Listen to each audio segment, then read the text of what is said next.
Uh,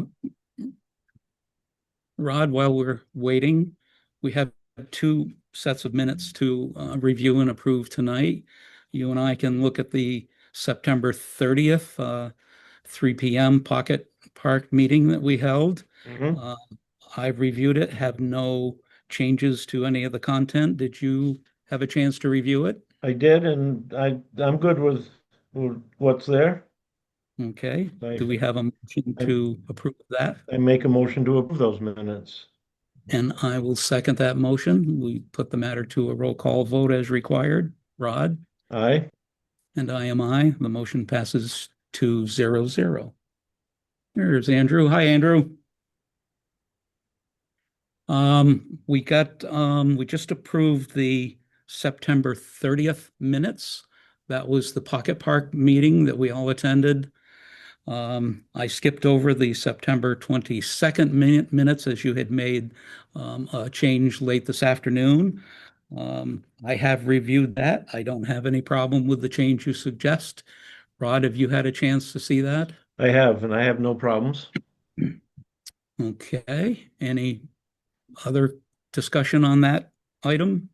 No, I'll move to accept as amended. I approve. I second. It's been moved and seconded. Any further discussion? Hearing none, put the matter to a vote. Andrew? Aye. Rod? Aye. And I am I. Motion passes 3-0-0. Okay. Rod and I did liaison reports. Andrew, do you have one for us this evening? I do, yeah. The library group has not met, but I met with Jeff at the highway. We are, I guess, visiting. Oh, we've already somewhat visited the Pocket Park already, so I won't say anything more about that. Um, Memorial Hall Theater is approaching reopening on October 18th. Things are pretty well buttoned up there, and we're just putting together a meeting with the architect to figure out how to spend out the remaining balance of the Mass Cultural Council funding, the matching grant that we got for phase two. I think there's about $25,000 Wow. left. We can begin sort of aiming ourselves toward phase three, which is kind of the next piece of our project.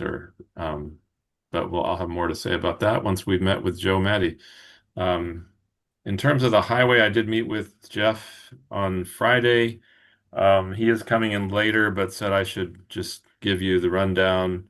There have been some expensive truck repairs. The 2017 one-ton dump truck went in for a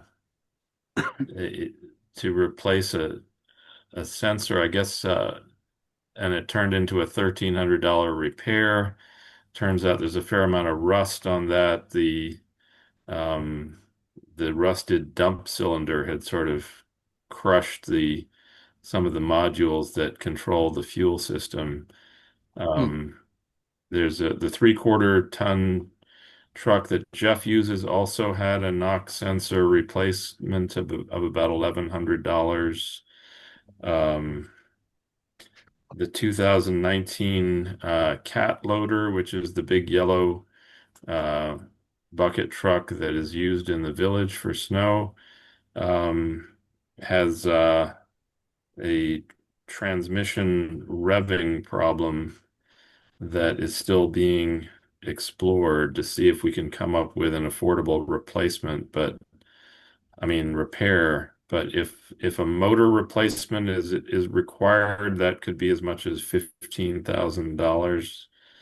Um, the tractor and leaf blower, on the other hand, are back and in working order and are being used.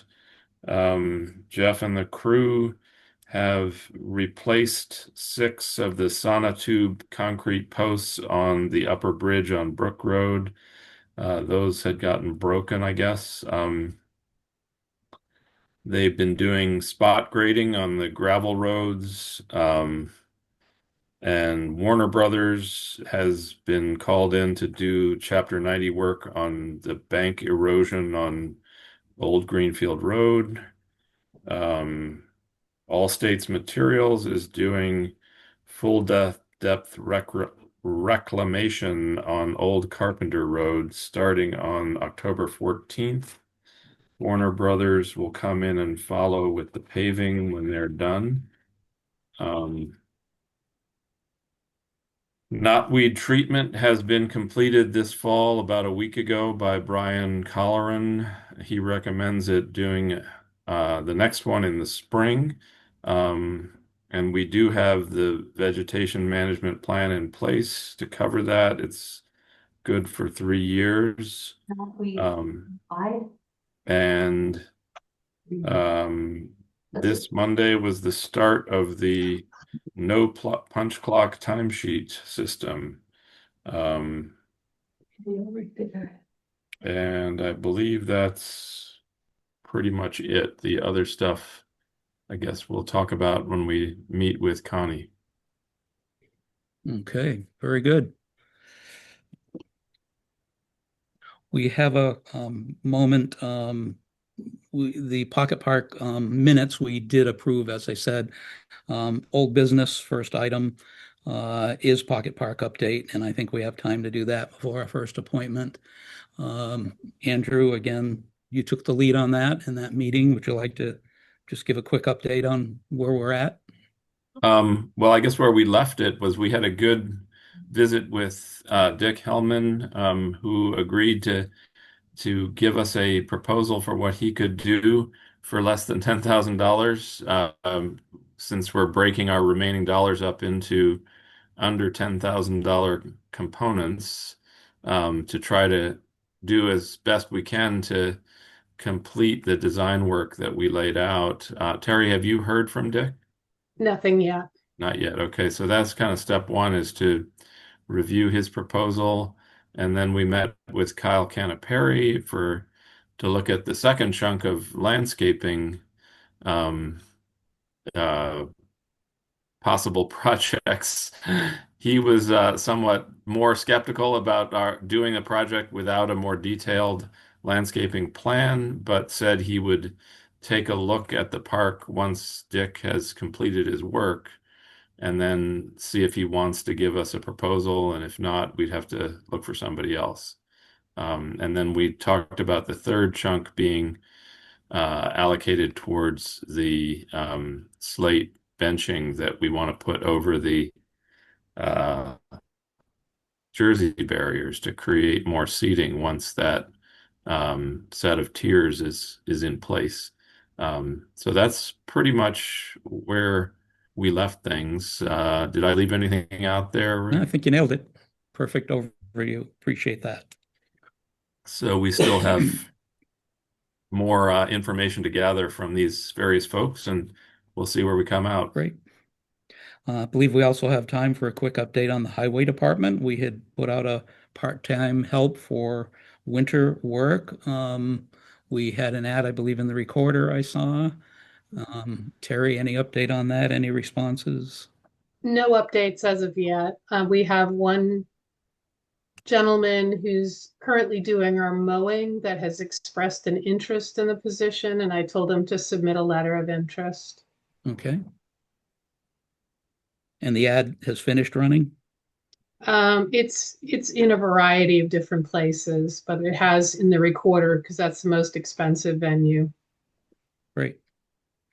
And the third and final item under old business is the Hill Cemetery, where the substantial confusion on burial lots procedures has come into play, and we tabled it after our discussion back in late August, I believe. And Joe Judd, the chairman of the Cemetery Commission, informed me today that he will be ready to come in and present the results of their committee's decision at our next meeting on October 20th. And that'll get that ball rolling. So we are close enough to our 5:45 appointment with Tom Manley. president of the Shelburne Falls Area Village Information and Civic Association regarding a request for approval of a sublease. Tom, you're with us. You have the floor.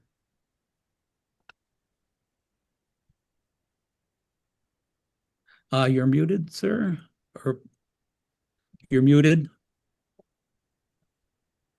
There we go. How's that? Better. Thank you very much. So as mentioned, I'm the interim president of the Shelburne Falls Area Information and Civic Association, better known as the Village Information Center. And we are looking to sublease our part of our second floor to a group called the Shelburne Falls Steering Committee. And they work with other organizations and committees to promote and to support, coordinate community development initiatives. So we have drafted a contract and agreement, and per our agreement with the town, we need to get consent from you in order to proceed. So the one condition that was specified in our lease agreement is that they have general liability insurance. And so they're pursuing that now. And we've built that into the agreement as well, that they would need to have it before they could take office space upstairs. Okay. Tom, I got a question there. Sure. My understanding is that at least the staff person hired by that project to facilitate it is an employee of the Franklin County Chamber of Commerce. So would they not have that liability insurance? I'm not aware of where else. I assume you're talking about Kate Chadwick. No, I'm not. Oh, I'm okay. talking about the young man whose name I'm forgetting now, who is the 3-town coordinator for that project and 2 others in Northfield and Montague. Yeah, I'm not sure who that is, but they were responsible for pursuing general liability insurance. I Okay. checked with our insurance agent, and she said that they could not be covered under our plan, but if they can be covered somewhere else, I'm not aware of it. Yeah, well, I'll just put that note in your hopper just Okay. to follow up on that with them, because it might save them some time and money if in fact that can happen, because my understanding is that project is sort of under the umbrella of the Franklin County Chamber and the grant that they are managing that is paying that person's salary for the Okay. next 18 months or so. And I would just add that that group is kind of the second stand-in group for the no longer existent Shelburne Falls Area Business Association, Right. which was your last tenant, occupying the same space and doing similar kinds of things. So from my perspective, this is just a kind of continuation of what you've been doing before. So I Right. have no objection to it. Tom, my only question was, you currently have a 10-year lease with the town begun in 2017. Are you still able to afford that $1 a year? Yes, we can afford that $1 a year. It's tight, but we can do that. Hello. Okay, I'm glad to hear it. So actually, the point of that is I trust that the lease you're developing with them ends prior to the termination of your lease on December 31st, 2027. We've decided to do it on an annual basis. Perfect, perfect. And it does need to be approved by my board of directors, which hasn't happened yet. Okay. All right. Rod, any questions or comments from you? I have nothing. Then, Terry, I assume we would need this in a form of a motion and a vote. Yes. So I'll move that we authorize the Civic Beautification Association to amend their lease to allow for a sublease to tell me the name of the group again. Falls Steering Committee. The Shelburne Falls Steering Committee. I'll second. Okay, it has been moved and seconded. Any further discussion? Hearing none, we'll put the matter to a vote. Andrew, Aye. Rod, Aye. and I am I. Motion passes 3-0-0. Thank you, Thank you. Tom. Thank you.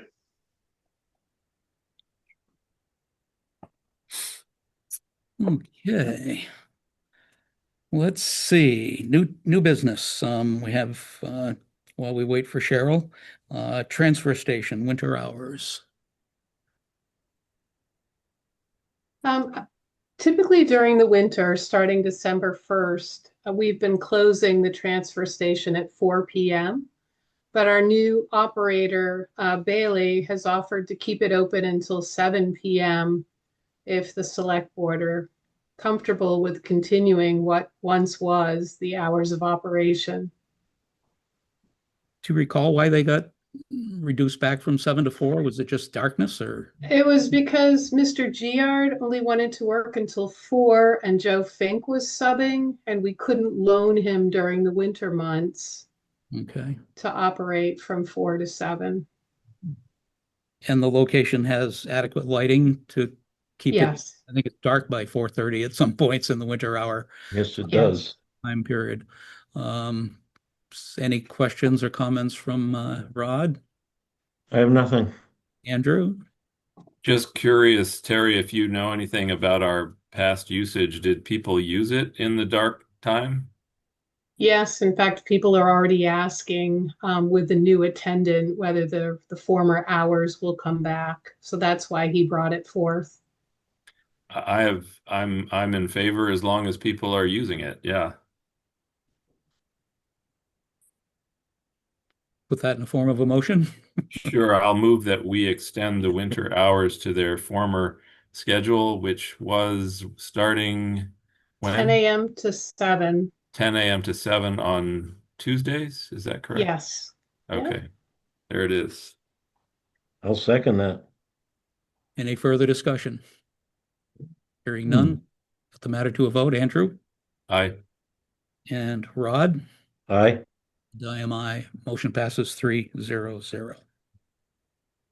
Rick, I just wanted to let Ted Hanna know that the appointment has already happened and everything went. The motion was approved to sublet to your organization. Thank you so much. Have a great night. All righty. Perfect. Thanks. Good move, Terry. Can I just make a Oh. mention that people are having a hard time getting on tonight?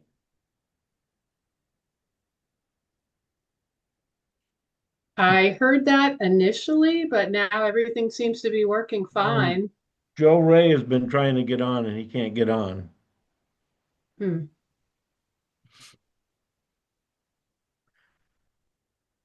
It's not working.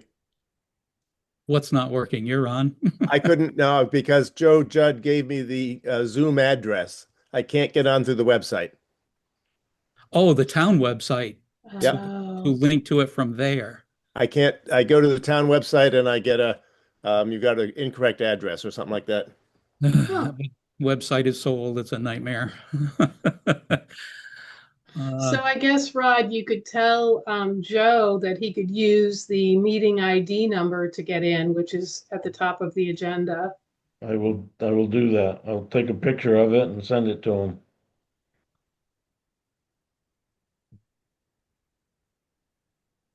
Terrific.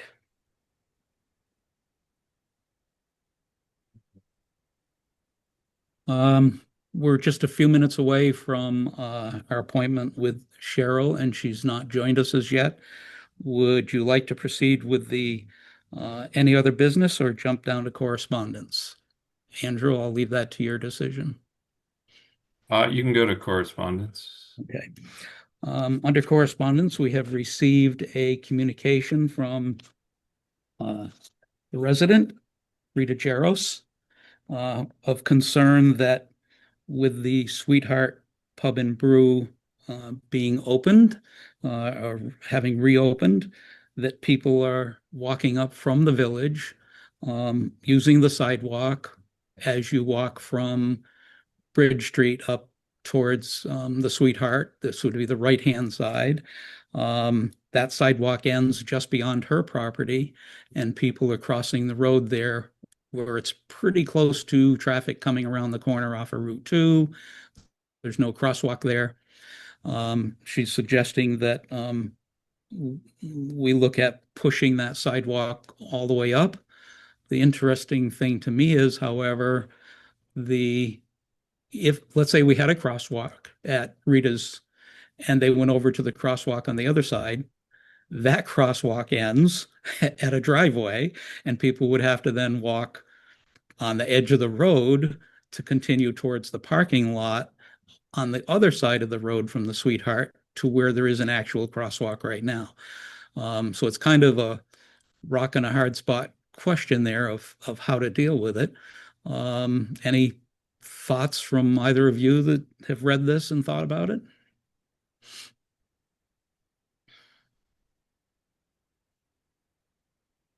Yeah, I mean, I think unless there are ways that we can just do crosswalk markings that will address her concern, which I don't think is the case, then it will be difficult to make that happen quickly, particularly since we just repaved that section of road. But we can certainly, look into that in terms of where it fits on the list of priorities for road projects, road and sidewalk projects, and see how we might be able to address it I might be able to, as we go forward. But I don't even if this was our top priority, it would take a while to put together a sidewalk project, given that construction work is about to end for the season. So I would just say it's going to take a while, but I'll certainly go up there and take a look at it. Okay. And as a liaison to the highway department, bring it forward to them for Yeah. as well. I believe Joe Ray has joined us. Joe, are you there? Yes, I just got on.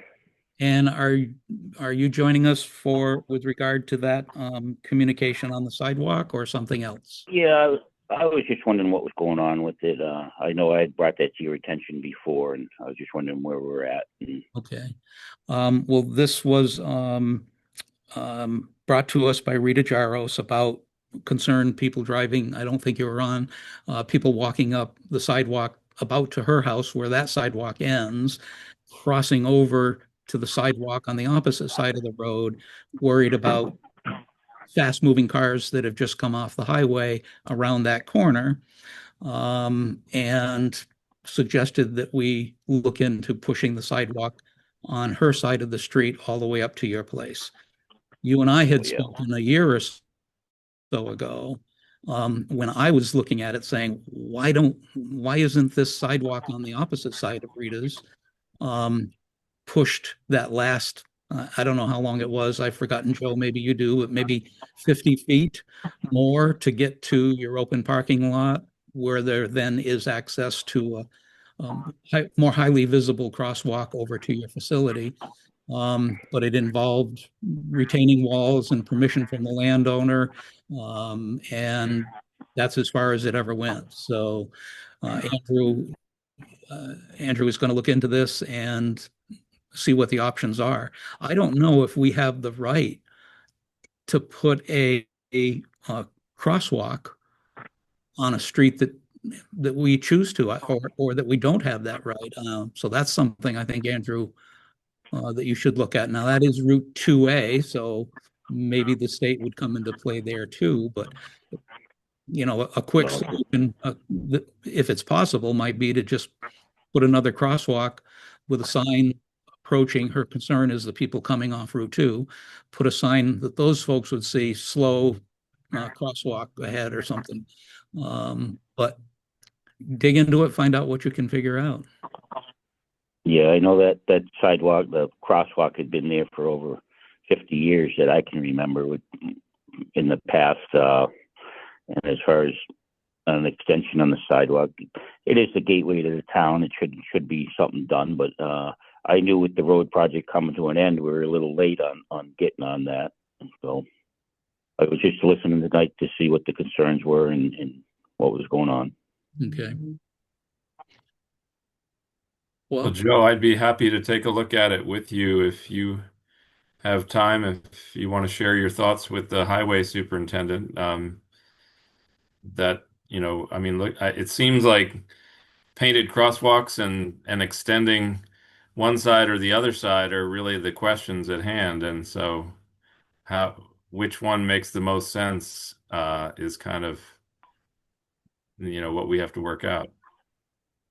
Yeah, and you could always just throw one of those flashing lights when people are actually crossing the sidewalk. It's actually flashing right at the sidewalk. mm-hmm.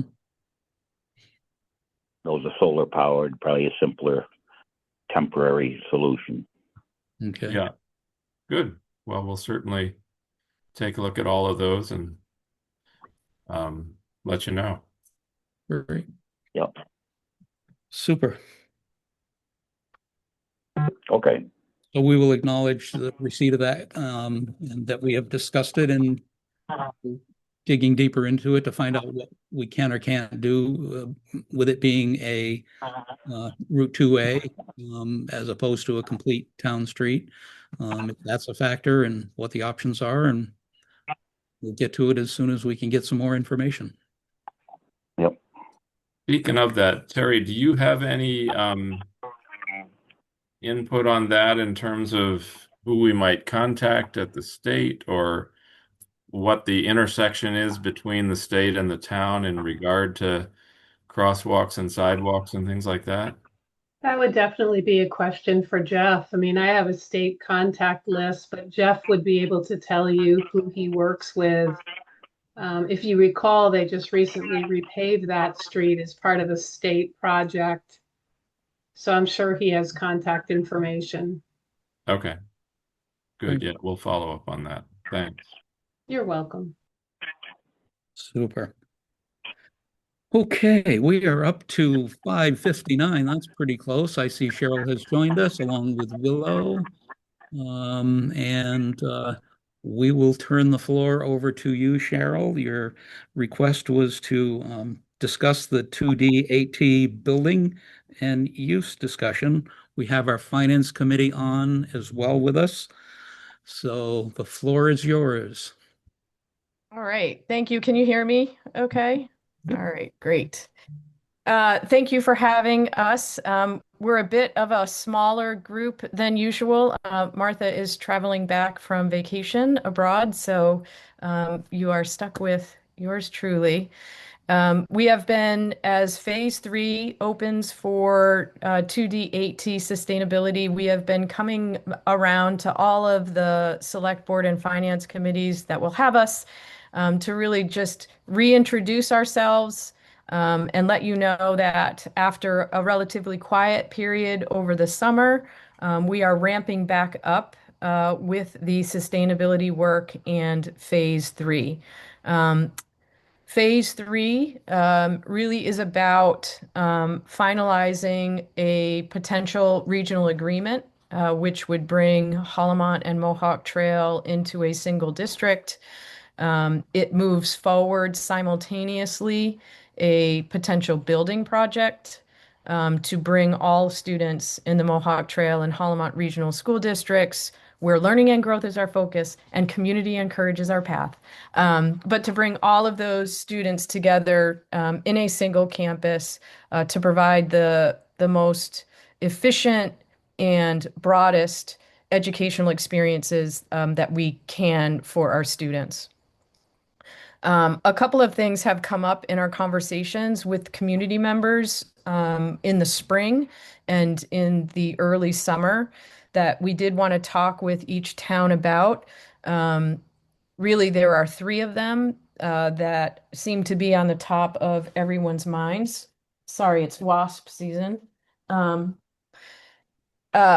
is transportation. And if you are hearing from your community that there is a concern about a transportation, particularly for our youngest students, you are hearing correctly. There is concern amongst our community about how to transport all students in a reasonable time frame to a single campus.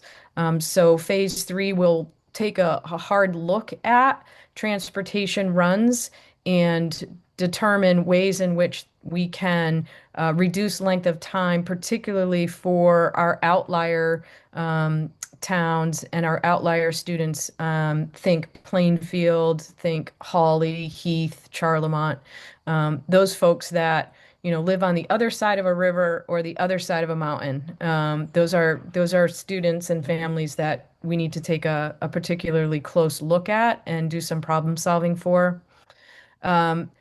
Another issue that has come forward that we have been thinking about, which if you hear, we are reckoning with, and that is preschool.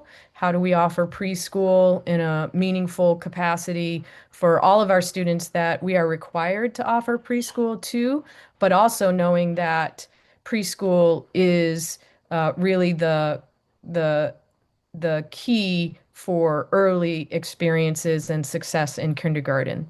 And so, how do we make sure that our preschool programs continue to run in ways that are meaningful and impactful and efficient for our families in a single campus? So, phase 3 will be taking a look at preschool programming for sure. The last big issue, which is why I'm here tonight, really is to begin to talk about what happens if we are able to have our students educated on a single campus. What happens to the buildings that could potentially be decommissioned? That is a concern that we have heard in every single focus meeting, focus group in the community that we've had. What are you going to do with the buildings?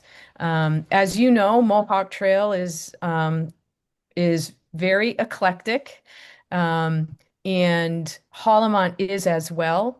And so when we talk about and think about how are we going to decommission buildings, each and every town, each and every school has a very unique set of context for us to deal with. So, for example, Coleraine Central School is owned by Coleraine.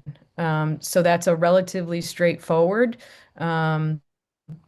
handoff or decommission right back to the town. However, there would have to be some discussion about how to distribute the capital that has been invested in recent years with Heath into the building. When we think about Hollimont, Hollimont is half owned by the town. The old high school portion is owned by the town, and the newer, youngest elementary wing and the gym are owned by the school district. So working with Hollimont, Charlemont, and Hawley to really disentangle that, and come up with a process that can result in an understanding of what can happen with the buildings if they are repurposed or decommissioned as educational spaces. For you, it's Buckland Shelburne. And we are asking both Buckland and Shelburne, do you have thoughts of what you might want the buildings to be used for? Do you have thoughts about a process that could be helpful in decommissioning as school buildings and then turning them back over to towns? And what we do know is that as a school district, we can't do this alone. We need some insight and some help from the community, from the towns, to really figure out what is the best way to move forward a process so that as we move toward a single campus and take some critical votes around regional agreement and capital, that people feel comfortable with the process that we've used to think about what it potentially could be happening with the schools if they are no longer school buildings. Um, One of the things that I think Buckland Shelburne Elementary is obviously very fortunate in that it is in the village. And so it certainly has a ton of potential for either redevelopment or a lot of value. Um, and I sit on the joint senior center visioning team. And on that team, we have representatives from the state legislature in Rep. Blaze's office. We have community health at the table. We have the Mary Lyon Foundation at the table, and the senior center, the joint senior center. And we know that all of these groups are looking for space, and they are sort of waiting to see what could potentially happen as the result of 2D8T. If we are able to move to a single campus, will there be spaces throughout the Mohawk Trail and Hollamont districts that could be repurposed for things that we know our community needs? So we know our community needs some shared space for senior center. We know that our communities need shared space for healthcare providers, dental providers, community health providers. So really just starting to have that conversation now with you folks so that we can both understand if there are any goals for the town's use of the building, and or if there's a process that you're thinking about using as we move forward with our work. Well, I would say initially, sure, we know exactly what we want to do. We haven't a clue. From my perspective, you folks broaching the subject this early on when it's still a thought process that there may be a single campus is to your credit, and I think you've started interesting discussion on it. Preliminary things that I've heard feedback on would be what a perfect place for affordable, as they call it, housing. We are, I think Andrew has mentioned before, we have, or the state has a goal of 10% for communities, and our community doesn't have any. I mean, the town doesn't own any property to do anything on. Getting to 10% is a dream, I think, for Shelburne. But that would be an option, and it's the only one I've had broached to me by residents who've brought it up. Rod, Andrew? I've had that same discussion with people, affordable housing. Okay. It'd be like the perfect spot. Yeah. Andrew, any comments? Yeah, I have a number of questions, Cheryl. I'm glad you're bringing this forward now. And I agree with my colleagues that that housing and affordable housing is, as we know, is a huge need in all of Massachusetts and in our region as well.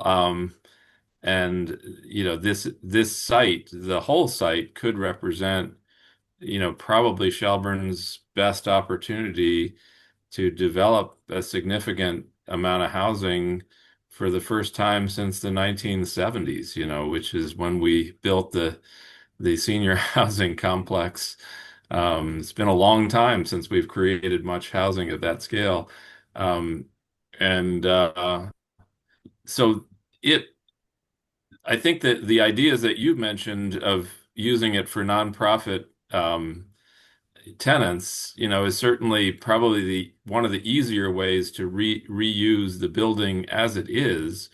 And I guess the questions I have are, would the school continue to maintain ownership of the building in that model, and maintain the building in that model? Because I have doubts about whether those three entities that you mentioned could shoulder that cost, given that one of the significant reasons to relocate from BSE is that it's an older building that needs a lot of work. Which leads me to my second question, which is, if we were to consider things like housing, in addition to, nonprofit tenants, um, who would do the kind of feasibility explorations to help us determine, is that building reusable for that kind of purpose, or would the renovation costs be prohibitive, in which case it would make more sense to tear it down and start over, with perhaps using the entire site, including the fields in the back, and so all of that requires a significant amount of architectural and engineering work, and who does that? And finally, if that were to come to pass, which is, probably many, many steps down the road, um, how would that transfer take place from the school district to presumably to Shelburne, since the patch of land is in Shelburne? And what happens to Buckland in that process, given that we have both contributed, a lot of capital dollars to that building? Um, so those are my big questions, And then lastly, I'm just in regard to your opening remarks about preschool and transportation. I'm curious who owns the building in Ashfield, and what your considerations might be for, if Rowe were to join the district, keeping the Rowe Elementary open as a way to alleviate some of those distance concerns, since that is a pretty new building. That's all I got for now. I want to take it in order. And I believe Jake is here. He's listed as Howard. Jake, are you with us? I'm here. Hi, can Hey, you how are you? help answer the question about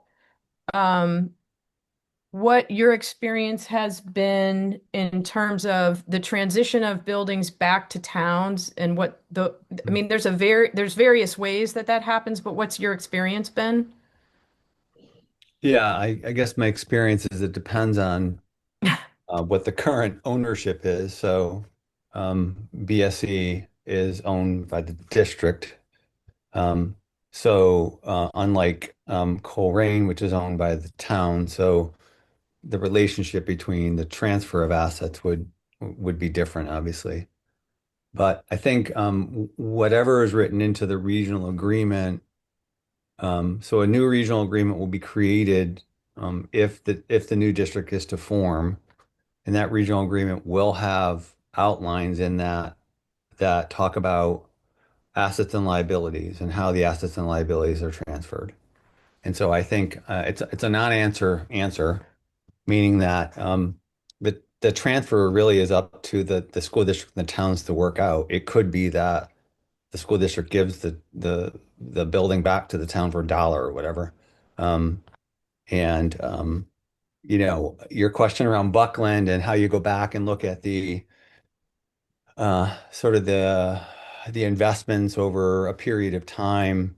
Um, I guess it's if you were to just when we were working in Southern Berkshire County, our lawyers said sort of deal with this as you would a corporate acquisition or a corporate breakup, right? One or the other in terms of how assets are moved around. And ultimately, that decision is going to happen, I think, as part of the regional agreement, that negotiation. But as you point out, some towns don't necessarily want the building because obviously there's carrying cost to maintaining it, keeping lights on, and the parking lot plowed and keeping it safe. And secondarily, figuring out what the liability is in terms of whether or not it can be renovated at a particular price point, whether it can be sold to a private entity. I live in the town of Dalton. We exited our middle school. We built a new middle school. That middle school sat on the books for about a decade. And during that decade, a private investor, so the building was given back to the town for $1. During that decade, an investor came in and offered actually to do affordable housing and market rate housing. So it was kind of split. And our town rejected it. and this was probably about maybe 5 or 6 years into the fact that it had been put on ice. And then 4 years later, we paid $1 million to demolish it. Um, so yeah, so ultimately, I think as part of the regionalization process, we will have to negotiate how assets move and how liabilities move, right? Between the towns and the district. But if it were to pass to the town, obviously, then the responsibility of what you do with it, how you act on it, I think is ultimately in your hands. Okay. Before we go a little bit further, Cheryl, your name is there. A surprising number of people view these online after our meetings. They're published to YouTube channel. We are seeing the wrong name for the gentleman speaking. Could you tell us your full name? Yeah, well, my name is Howard Eberwein, but I go by the nickname Jake. Oh, okay. So So it's the actually Jake thing it's threw me. correct. Okay. And I'm the lead with Burke 12 that's been partnering. We're the consultant that's been working with the district for about a year and a half now. I knew that. I just wanted it on Yeah. record. My Well, only yeah. Just my one only more other thing I just want to comment. mention is we do have an informational brief on the website related to facilities that is a white paper on sort of best practices and how towns and districts repurpose facilities that have been vacated as schools. So there are some ideas there. Yeah. Great. One other thing to make note of, Cheryl, and perhaps for Andrew, um, more of my 75 years on Earth, that was BCS than it was BSE. So Coleraine may have some stake in the financial split as opposed to just Shelburne and Buckland as well. So food for thought. So we have a finance committee that was asked to join us. Rick, can I ask just Yes. there were two other questions. One I'm was, so sorry. You're right. Go, yep, Cheryl. what happens if Roe joins, and the potential of that newer building? Yes, Burke 12 is working currently with Roe, to consider, to provide Roe with the same information that Mohawk Trail and Hollamont has had in its phase one, which is really just to get a foundational baseline of where Roe is at right now with regard to the facilities, enrollment, staffing, and finances.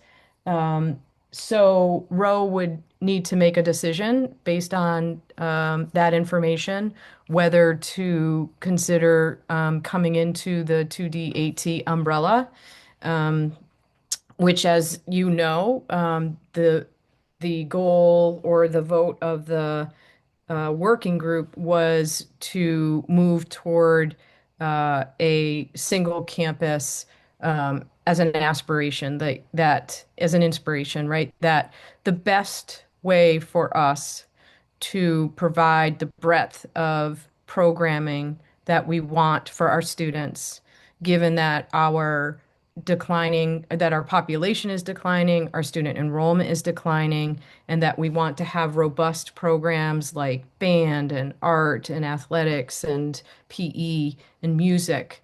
That the best way to do that, and to create a synergy of student body, is to have a single campus, pre-K through 12. That does not ignore the fact that there are some real significant concerns and there are some real significant questions that need to be answered. That is a long way around to say, thinking about using Roe as a school building that is in the outermost part of our 250 square miles, in my mind, is sort of antithetical to the whole purpose of what we're trying to do. And so I would say, it will be part of the conversation, but we are 2 years, 2.5 years into a sustainability study that has made the decision to have an aspirational goal of a single campus. Right. And so, we feel that as a committee, as a group of people, that is the best that we can do for our kids. And that's not without its challenges. there was a question about Ashfield and Sanderson Academy. Sanderson Academy um, is was built by Plainfield and Ashfield. It is paid off, which is important because it means that MSBA does not have any say. And correct me if I'm wrong, Jake, but there That's is right. no penalty for closing Buckland Shelburne. I'm sorry, for closing or Sanderson. repurposing Sanderson Academy. So Sanderson Academy is owned by Plainfield and Ashfield. Right. Terrific. Yeah. Finance Committee, would you like to weigh in? Any questions from you folks? They always say no. I Uh, see you. I see you in there.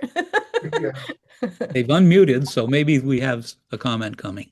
One of the comments I was certainly putting on my finance committee hat is that building would, if the town were to accept that building, would come at considerable cost to the town. Considerable cost town, even to the point where you could almost use the term that it might bankrupt the town. You look at just make some estimates of what it might cost to run that building. It's very significant. You only need to look as far as Heath to see what's happened at Heath when they took over an old school building, and not even an old school building, a new school building. The divisiveness that it's caused in the town of Heath, the votes against each other in the town and so forth, and the tax rate going through the roof. You need to take those things into consideration. It's you've got a very good example right nearby of what could happen there. And then it's further complicated here because it's a Buckland Shelburne school, which happens to be in the town of Shelburne. It is just as much Buckland school as it is Shelburne school. It's not the Shelburne school. And you need to, the whole discussion of repurposing it needs to come from that perspective. It is a Buckland Shelburne school. It is not a Shelburne school, just happens to be located in the town of Shelburne. Mhm. So, from the finance committee perspective, that would be my opinion on it. Yeah, I appreciate that 100%. Thank you for that. It settles my heart that there are two towns that believe that the school is both of theirs. So thank you for that.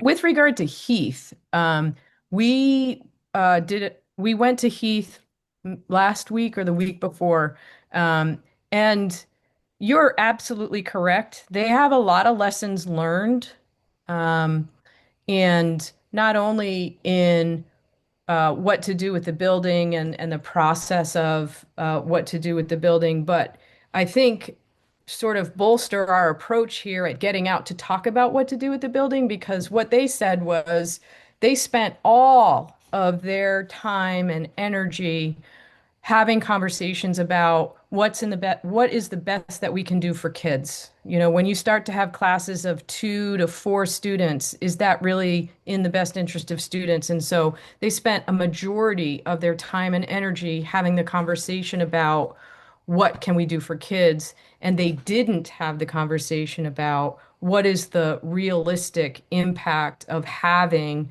a closed school in your town.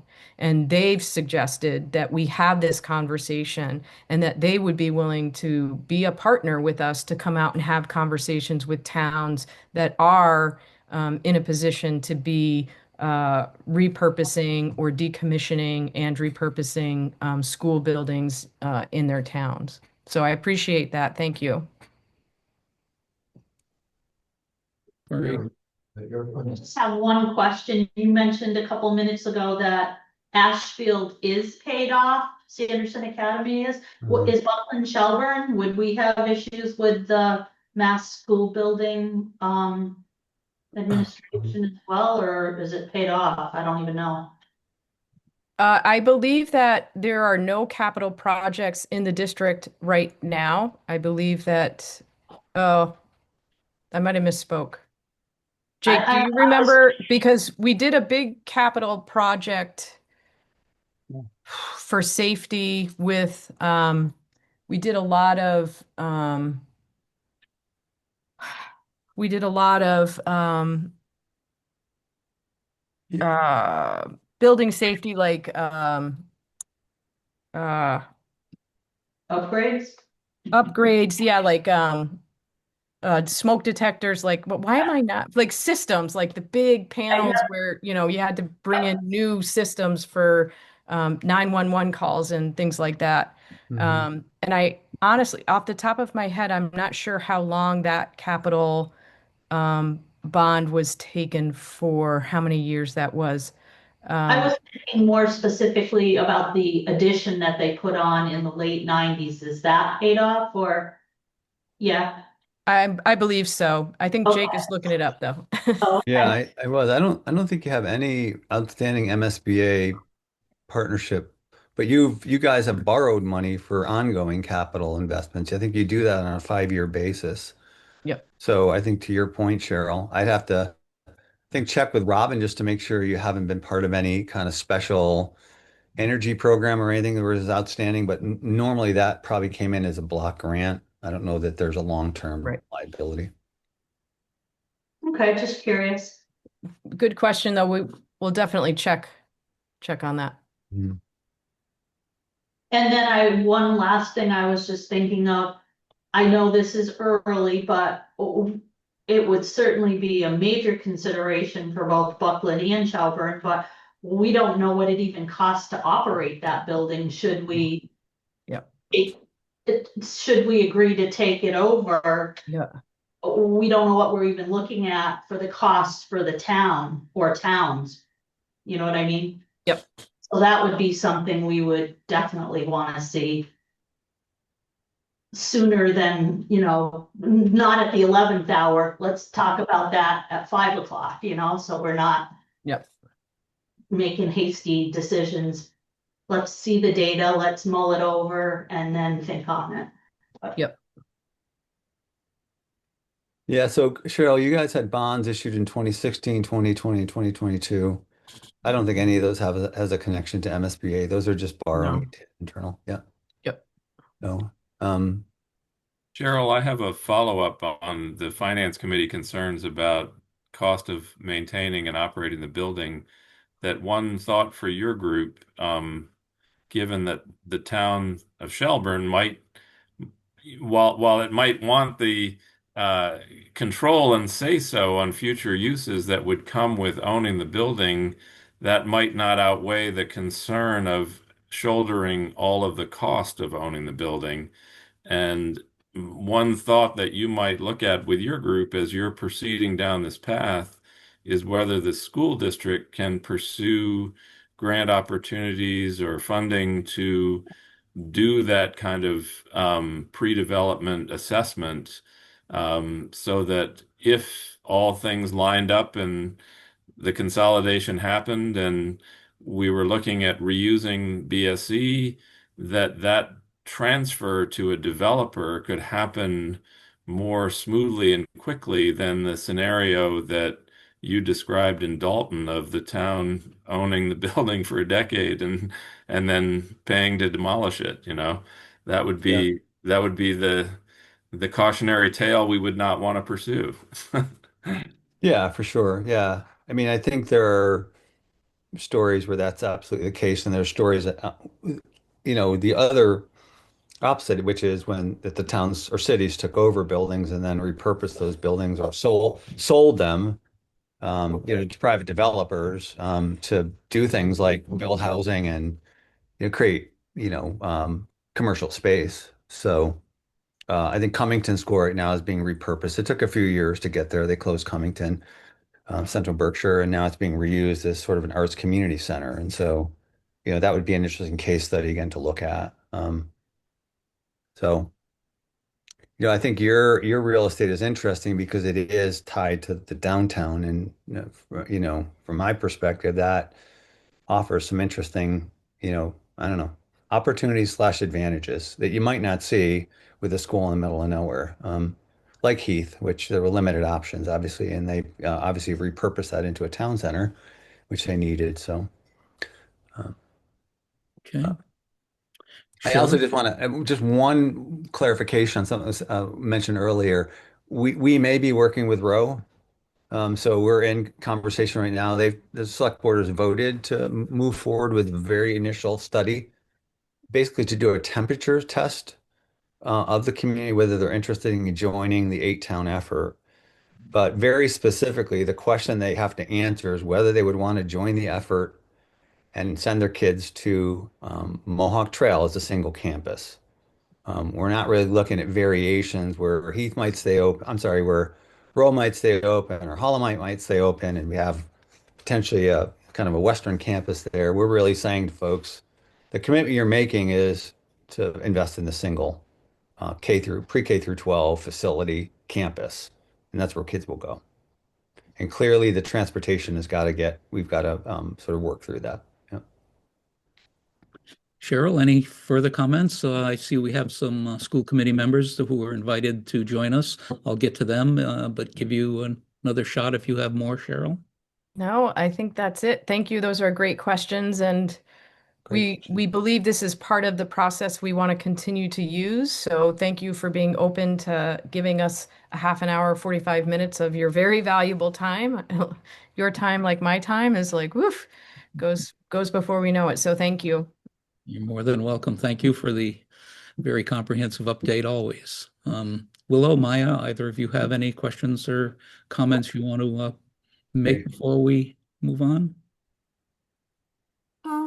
I don't have anything specific. I wanted to listen mostly because I've been obviously a part of the discussions throughout. I will share that I'm working very closely with Cheryl and Martha and Jake in the communication subcommittee about continuing to get this information out into our communities, into the public, feedback, getting people's thoughts. It's so vital to this whole effort. And so I just want to say thank you for listening and for having these very proactive meetings. And my goal personally is to also to continue to share updates from school committee perspective.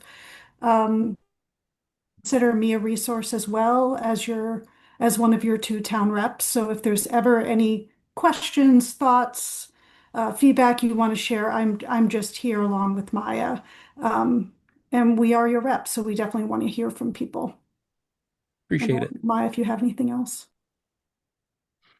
I think mostly I would just echo what you're saying, Willow. It's I think I'm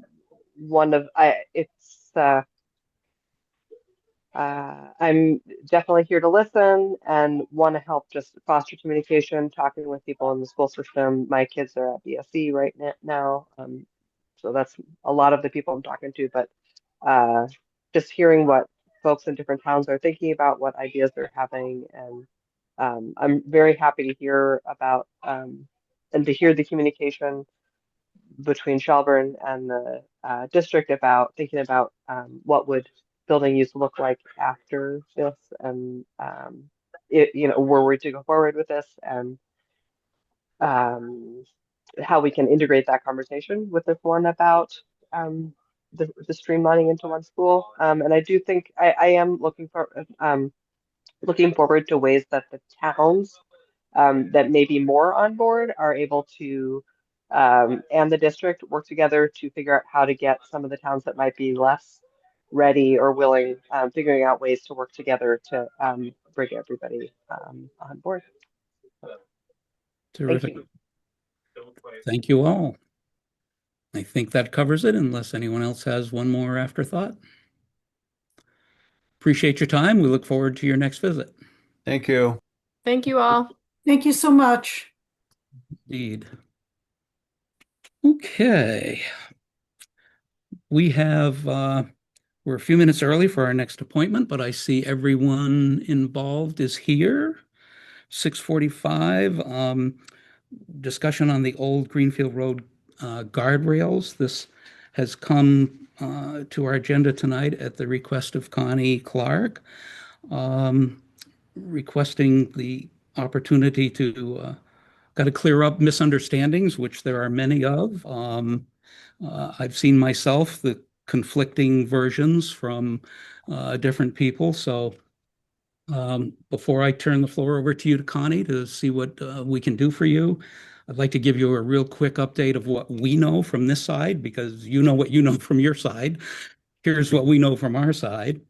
At our September 8th Select Board meeting, the Highway Department liaison report was given by Jeff, and in our minutes, which are done by Faye very diligently and have been approved, it says some guardrails will be removed on Old Greenfield Road to allow a landowner to have access for logging.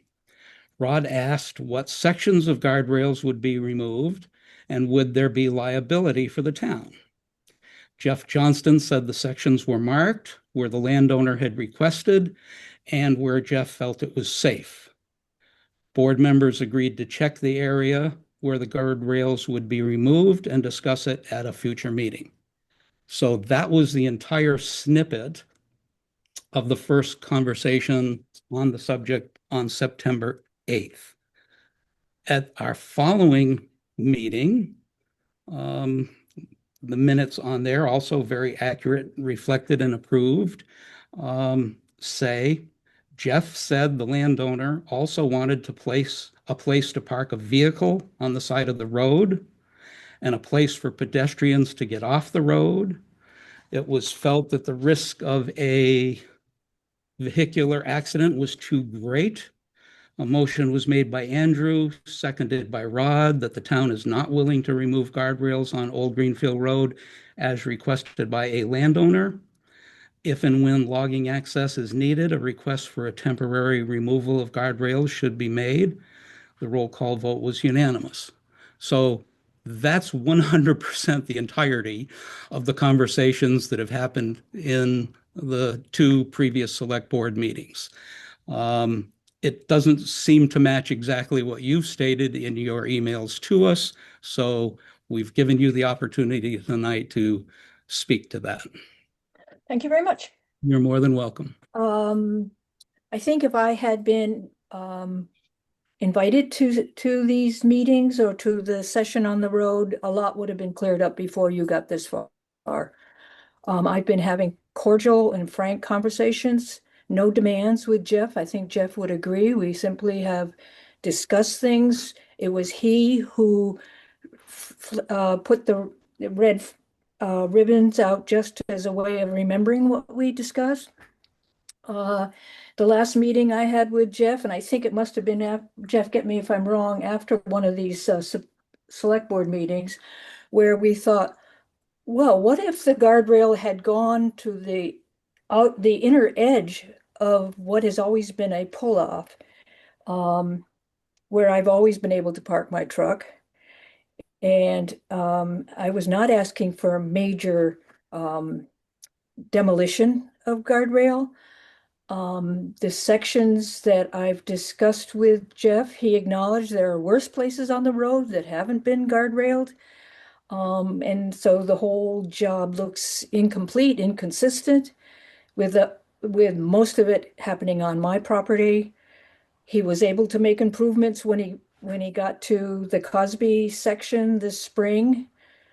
And I think one of the issues, and Jeff, correct me if I'm wrong, you had always thought that the guardrails wouldn't be put up until the spring of 2025, and that you would seek resident feedback. And that didn't happen because apparently the subcontractor wanted to do it at the end of 2024.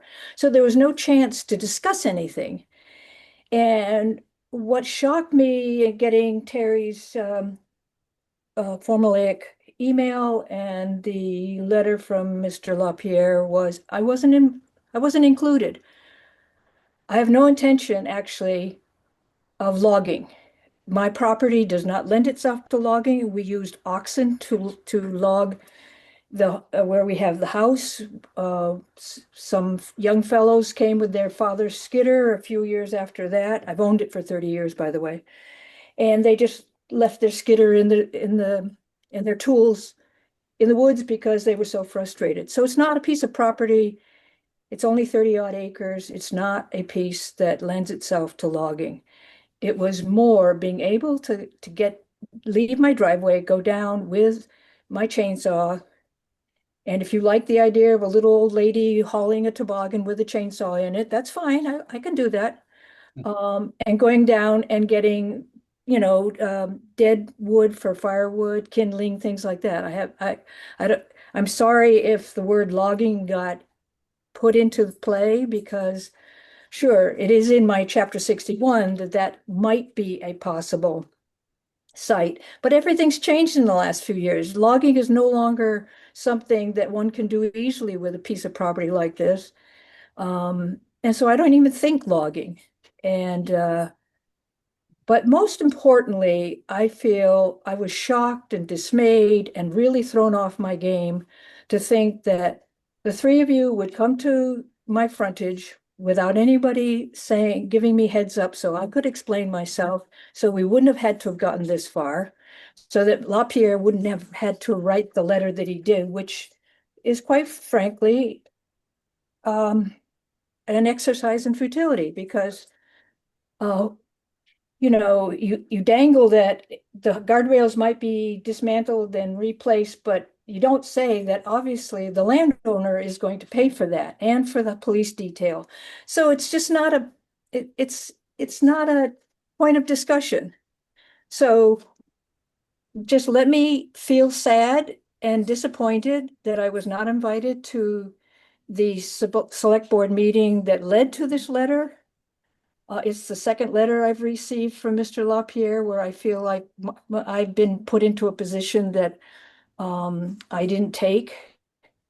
So, and actually, Mr. Baker, you know that we've all been frustrated with how poorly this project was engineered. And that's neither here nor there anymore. So I would really like to thank Jeff for what he's done, the fact that he's got a vegetative management plan in place, that he's listened to people like Cynthia Bertner, Randy Prospect, and Brian Colleran.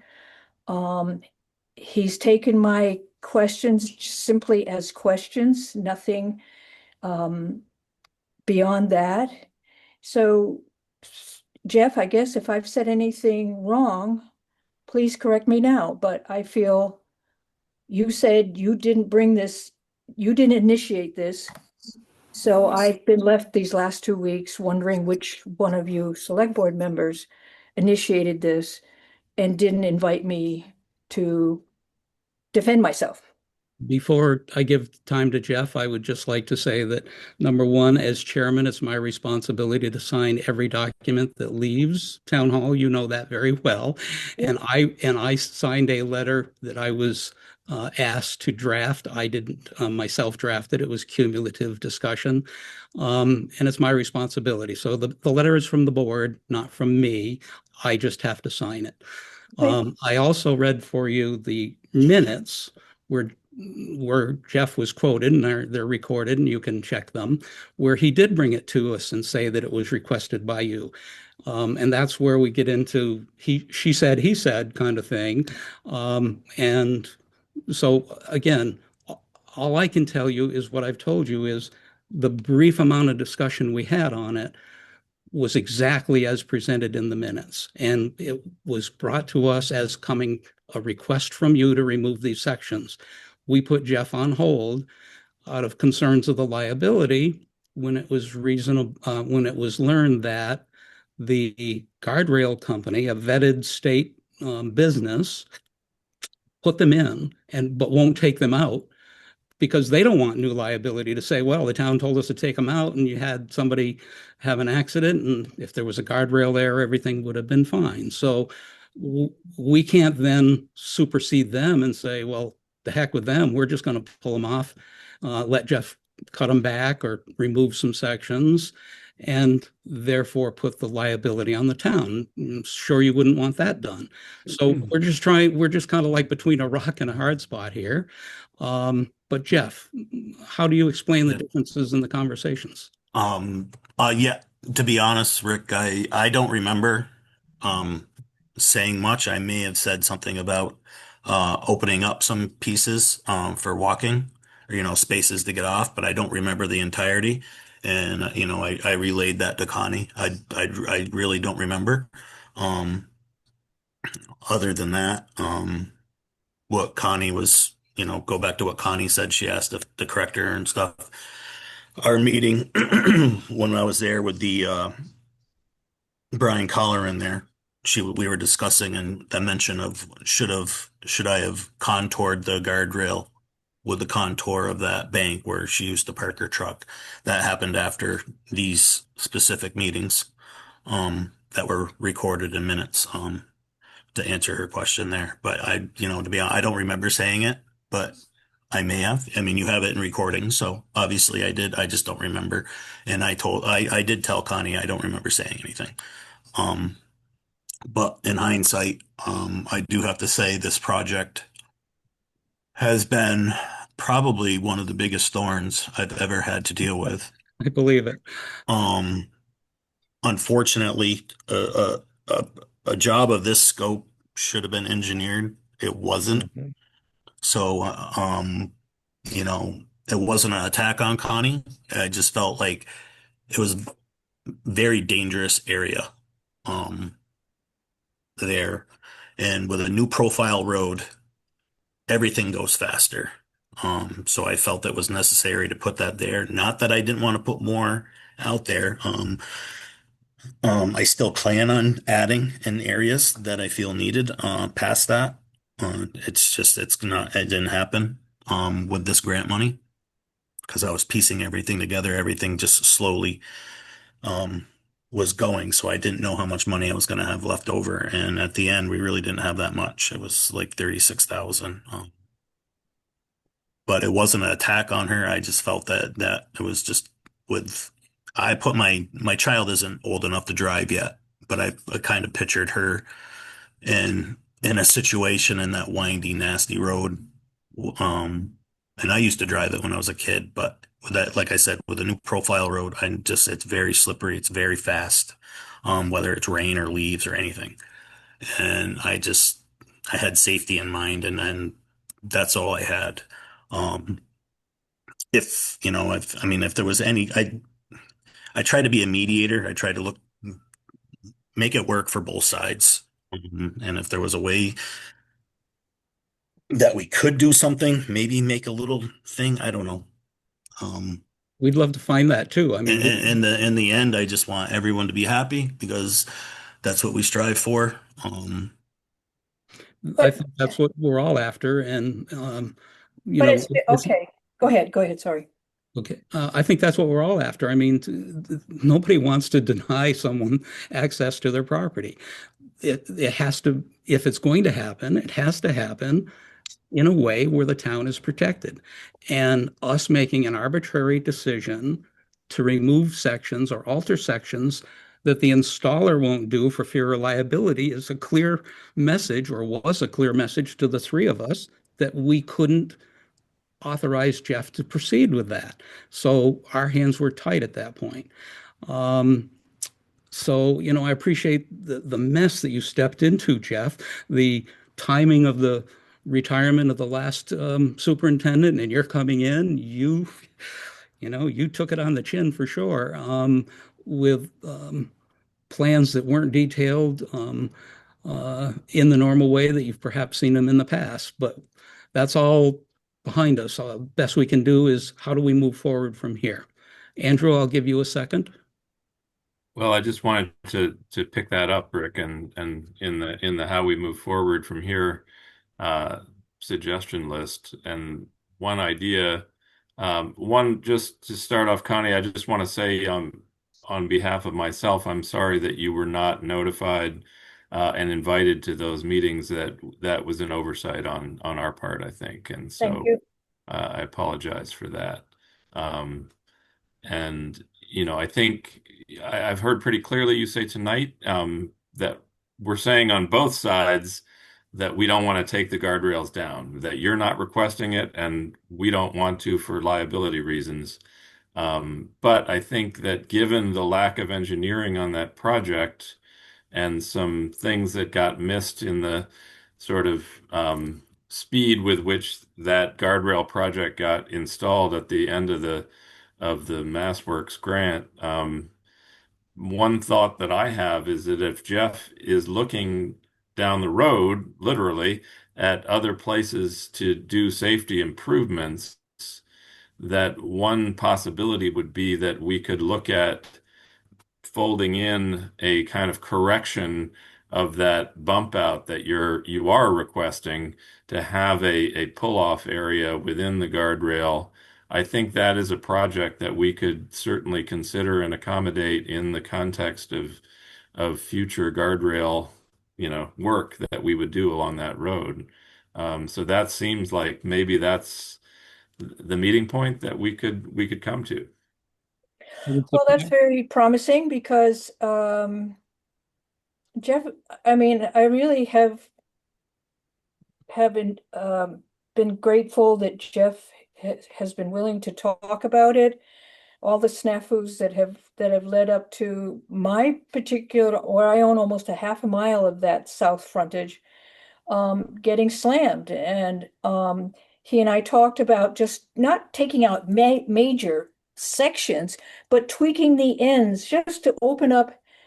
I mean, there's a flat section before you get to the brook. Not the whole, you don't open up the whole thing, but you just open up a little bit of an end so that you can get down in.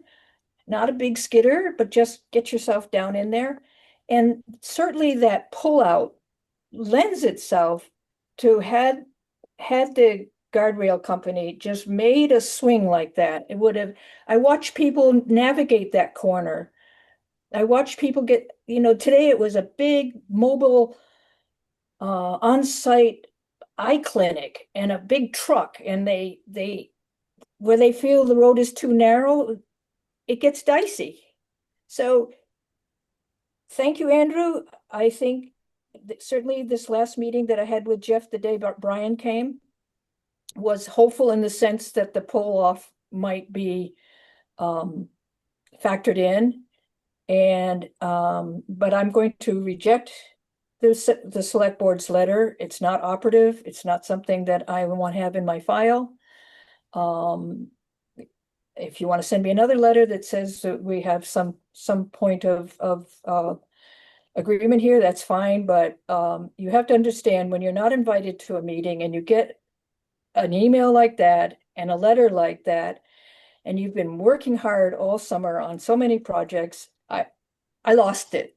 And as Terry saw in my responses to her, I just simply lost it. I've never been treated that way. I've been invited to the conversation, and this didn't happen this time. And I hope you guys really think that through. I made the mistake of having a casual conversation with you, Rodney, but I shouldn't have, because you're now on the board. So I've learned my lesson. And I will, from here forth, make sure what I'm saying to Jeff. We still have the knotweed that has to be dealt with. There's just so much that I got slammed with, and excuse me for losing it, but I'm old. Okay. Yeah. Definitely am old. I'm old with you, and we all feel bad that it got to the point that it did. We all just thought we were doing our job and failed to recognize how you would perceive it. I think all we can do is say we're sorry that it happened. And if there's a way to correct it, we don't know what it is, and would love to find it for you. So if Jeff has the possibility of additional guardrail work, and that vendor can look at what would correct the pullout situation, then that can possibly get done. But for us, we received a request that was said to have come from you. We acted on it and told you what we did. And so I'm so sorry that it offended you the way it did. Okay. Best I can say. Well, just please, it's a small town. We all pay our taxes. We all care. We're all stewards. And just think of the other people. It's not just the three of you making decisions. It's the three of you affecting the lives of some of us.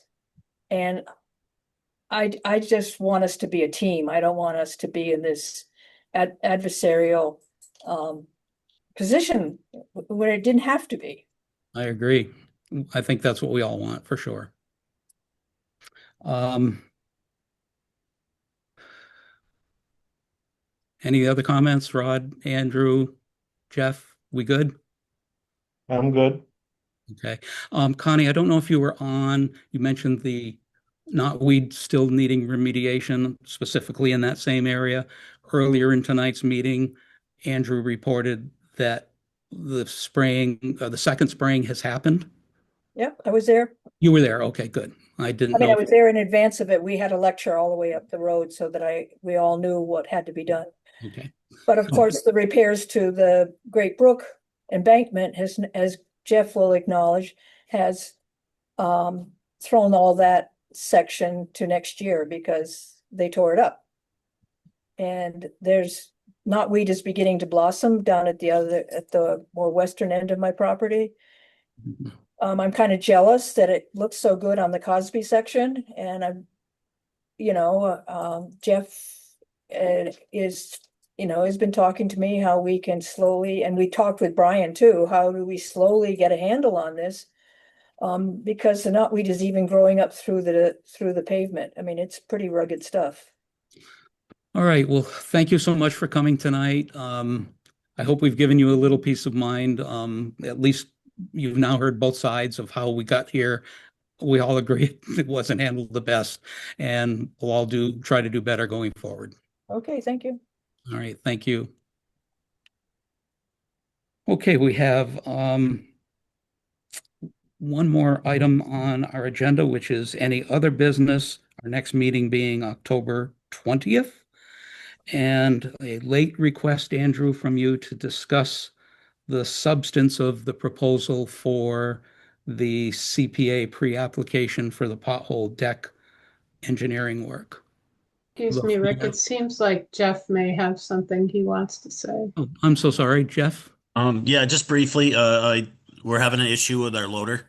I believe Andrew probably touched base with that on the report. I talked to Milton Cat today, and they're recommending us send the machine to them to do a transmission and a pump synchronization and other checkups. It would cost less for us to do that than to pay $1,200 every time they come out. I just asked for an estimate because I wanted to know what we owed them now, and then I want to know what the estimated cost for that would be because it's going to be astronomical, in terms of using a regular budget line. So it may possibly be another Chapter 90 draw to fix that. And then while it's gone, I'll ask if they can just give us a free loaner, if it's doable. Okay, that matches up pretty well with what you had mentioned, Andrew, correct? Yeah. I mean, Jeff has certainly followed up on it. And do you have a sense, Jeff, of if we go that way, how long the cat will be out there? I think when they get it, because it's there in-house, I think it would be probably a fairly quick turnaround.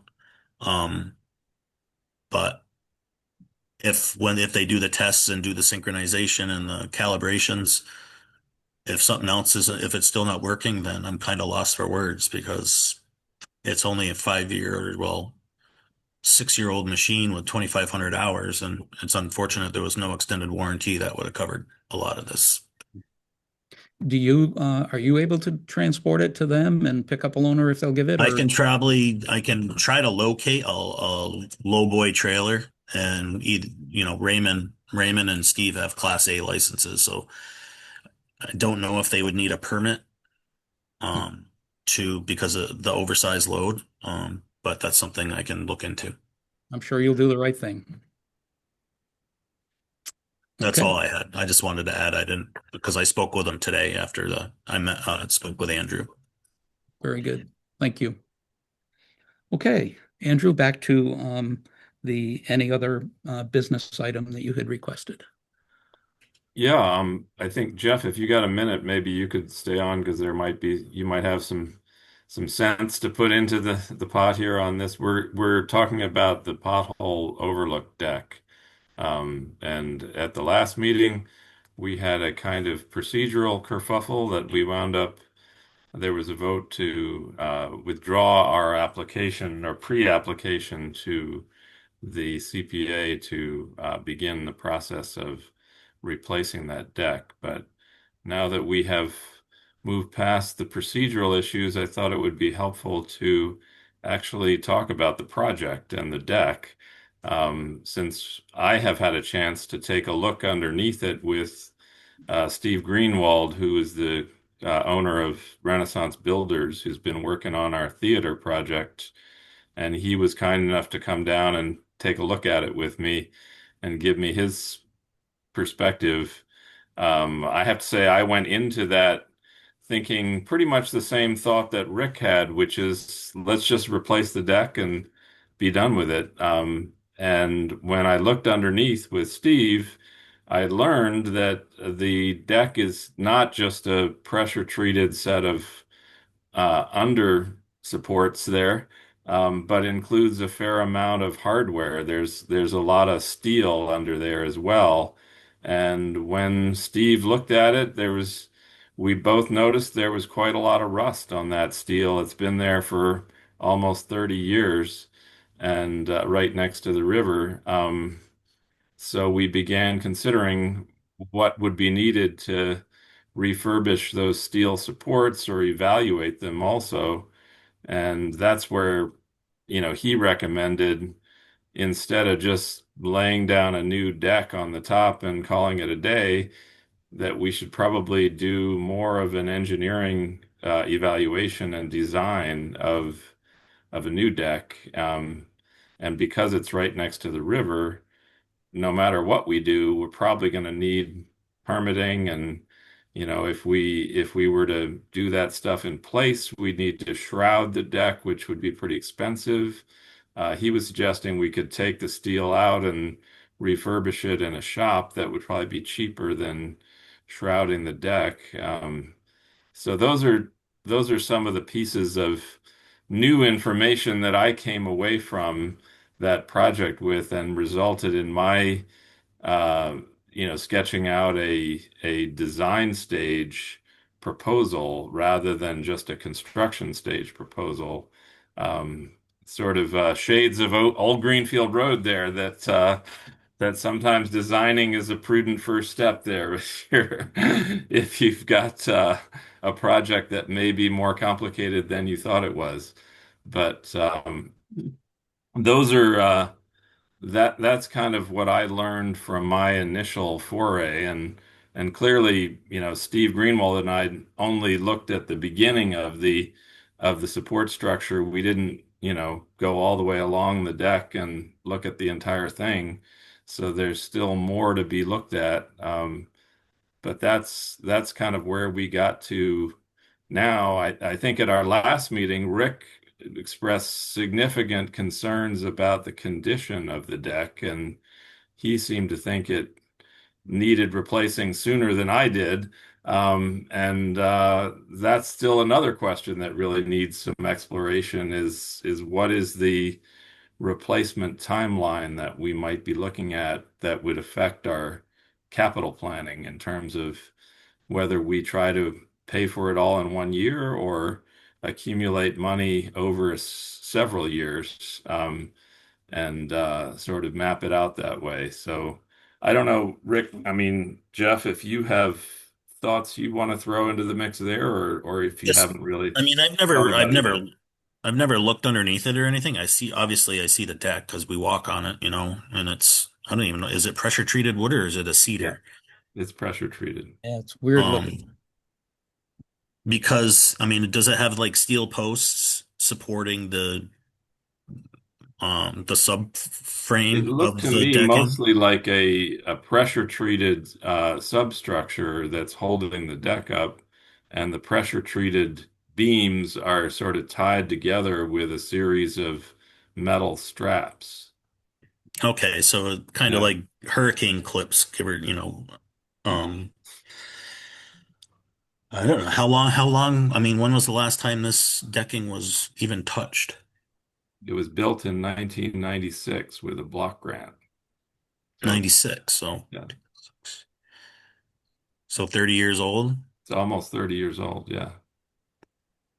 It all depends on how much money you want to spend. I mean, you can replace just like existing, would be the cheapest route, or you can go with a steel structure, kind of like a bridge beam type structure, which maybe will add on 20 years to the replacement life. And it shouldn't see that much salt. I think it's just natural water and moisture all the time because of the rocks and it's always cold. But they do have the coatings that they use on the bridge girders and stuff is real nice. But Well, I mean, I don't know how much what we're thinking here, but it sounds pretty expensive. so I think where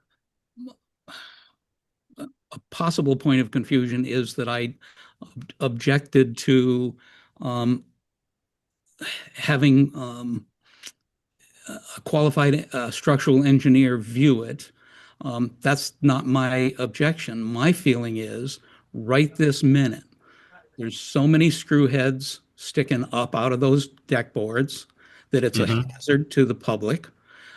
I could barely drive through town last weekend. There were so many people here and down there. You couldn't get near the deck. I mean, it was just packed with people. Um, there's boards that are spongy. There's boards that are split. There's boards that are sticking up, also trip hazards. It's to me, a glaring, obvious mess right now. It was built with like 1x4s instead of 5/4 by 6. It's Yeah, it's bizarre. weird looking. It's Yeah, that's why I was bizarre. wondering if it was pressure So, treated or cedar. so my feeling was that on the right-hand side, as you look at the river, there's almost no distance between the carrying beams, the joists that the decking is screwed into, and the cement pad. And it lengthens over towards the old stairs that went down. To me, it makes a whole lot more sense to develop a plan where you pull up 10 feet of decking at a time, starting at the far end. You inspect it, you take pictures, you maybe even contract an engineer to be there to verify it, and you keep going. And that way, somebody's not crawling on their belly under there or guessing what the other end of it looks like, where you could do a legitimate review and call it an engineering study with somebody that knows what they're doing as the decking gets replaced. I don't think that's wasted money because it eliminates what now is a problem to me and a liability, and at the same time allows a good, clear inspection to say, "Ooh, this post is a 6x6. It should change while they're here." Boom, change it, keep going, and get the deck in a safe condition in a piecemeal type project where the thing isn't closed down for a month at a time, and do the study at the same time. That just made so much more sense to me than not doing that and looking for 50 grand next year to do an engineering study, which would then put it off another year when the liability and the horrible shape of the deck boards themselves exist right now. I also brought a probe and poked between the boards to every joist in 50 places. I couldn't find a soft spot anywhere. I think that the 2x6s, 2x10s, 12s, whatever they are, I think they're solid. What's under them, we don't know. But you don't know until you pull up the boards. And when you do, okay, put new boards back down. It just seemed too logical to me um, to not do that and put it off, as I said, for a year to even get the money to do a Yep. study. So that's where we were at. It's not that I object to having somebody know what they're doing and have a plan, but I believe, Andrew, your comments last week or 2 weeks ago were it may be 10 years before that steel is an issue. Well, we got an issue right now that could be addressed as part of looking at really what's going to be involved for the underpinnings section. So that's my 2 cents. Now, do you have to pull a permit for maintenance? Like it would, I mean, well, I can ask Jim. Ask Jim. I got to see Jim Wednesday, so I can ask him. I mean, that's not a bad idea at all because to me, it's a preventable type thing where decking material I mean, and you can look at it as a consumable product, but if you're putting it down with screws, you can very easily remove after the fact. And like you said, as you do it, whatever your span width is, if you want to go 10 feet or if you want to go 20 feet, you do that, and then you can get an idea what you need to replace. I also found it interesting that as I looked at that and all these screws that are popping up, they look like sheetrock screws to me. They're Phillips head. I've never seen a Phillips head deck screw. Maybe Well, there were 100 years ago. I don't know. I mean, they had some at the shop, but I told them they were using such things. And I said, why don't you use galvanized dip decking screws? That's what they're made for, Yeah. with the Torx heads. And So I would like to see this move forward and have a good plan, but I think we've addressed it as far as we should under any other business. I think you guys have given me good input. But the Well, Rick, I guess the only thing I say is, as I hear you describe this piecemeal kind of fix it as you go approach to repairing the deck, I don't hear a way of addressing the steel under supports of that or evaluating them. And why that, can't that be done? Why can't we have someone evaluate that as we go? well, because if you evaluate it and you say, well, yeah, you need to take the rust off that or repaint them or whatever it might be, then In you're in the midst of a whole project that is in different than just slapping another deck down there. exactly, but And that's why I thought Steve Greenwald's advice about doing an engineering plan before you start, in on that process. I don't even know how you would bid somebody to come in and do the kind of work that you're describing. It just, if I was a contractor, I'm not sure I would take that on. It just sounds so squishy, and like, maybe this will happen, maybe that will happen, but if you have an engineering plan, then you have specs and a plan that you go out to bid with. for And 200 to $300,000, and we don't know that that's right, actually but Rick, the thing is that doing it the way you described isn't going to happen before next year anyway. without finding some funding. Absolutely. That's what I'm saying. And we've just voted down some funding that we had in hand. What do you mean? What funding do Well, you have in hand? the CPA funding that's sitting there eligible to be used. That was the purpose for which I sadly, you know, went ahead on the basis of our conversation to explore just the eligibility question. Is this project eligible for CPA funding? We got the answer back, yes, it's eligible.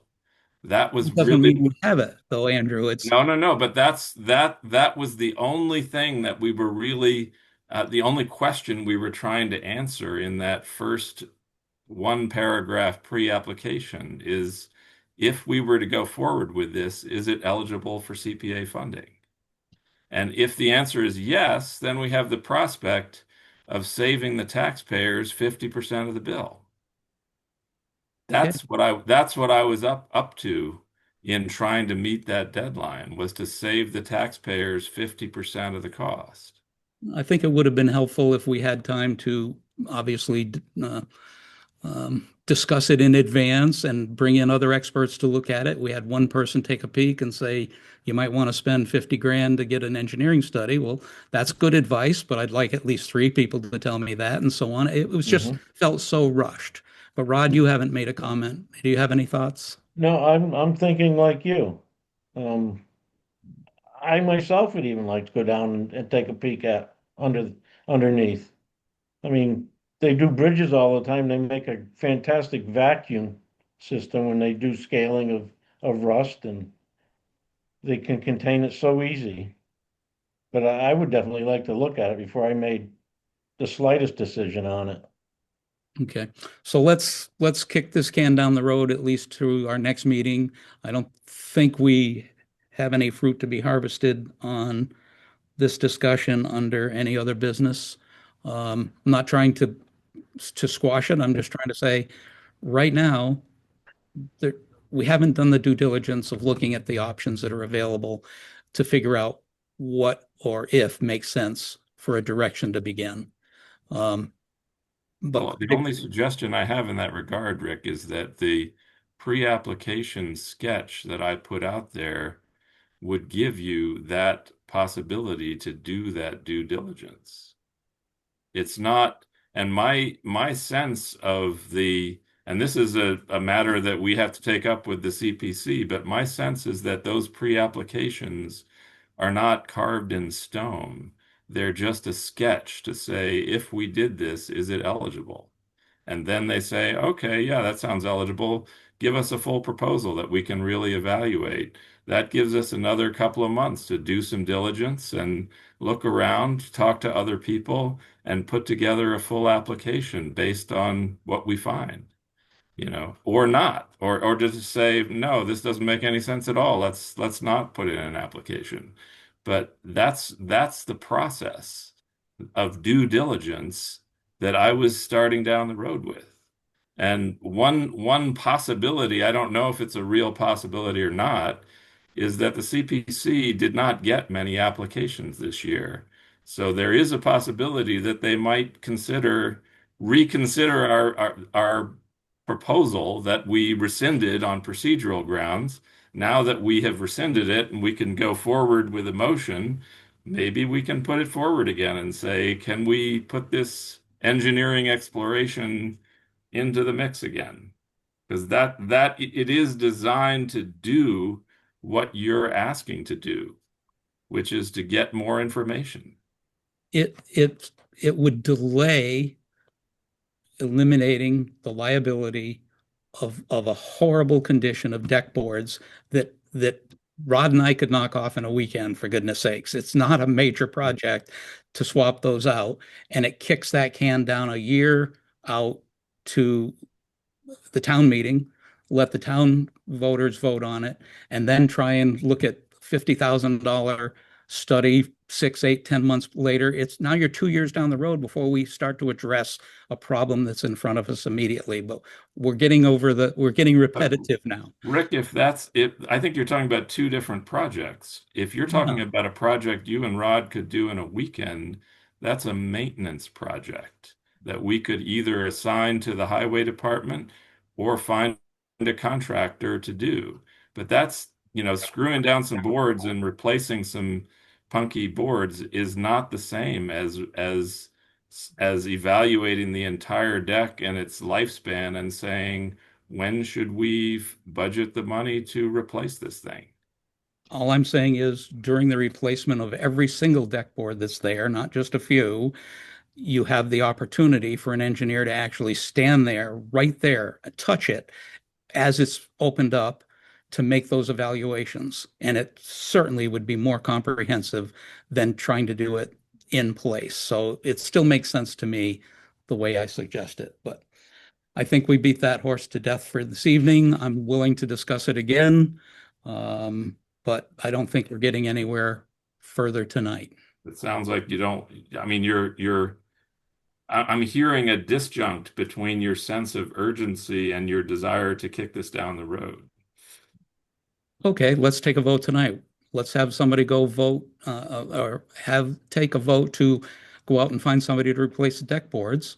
And in the interim, we'll find somebody to check the engineering, structural engineering of it as it's done. It's crazy, Andrew. You just, everything's in a hurry up action, and it's uncomfortable when more consideration can be given it. For me, just my personality. You take your consideration and maybe you and Rod can go and fix the deck, but it's your project now. Okay. Any other comments? Any public comment? Hearing none, we'll look for a motion to adjourn. So I make a motion, we adjourn? Second. Any further discussion? Hearing none. Andrew? Aye. Rod? Aye. I am aye. Thank you all. Appreciate it. We'll see you in a couple weeks. Have a good evening. You too.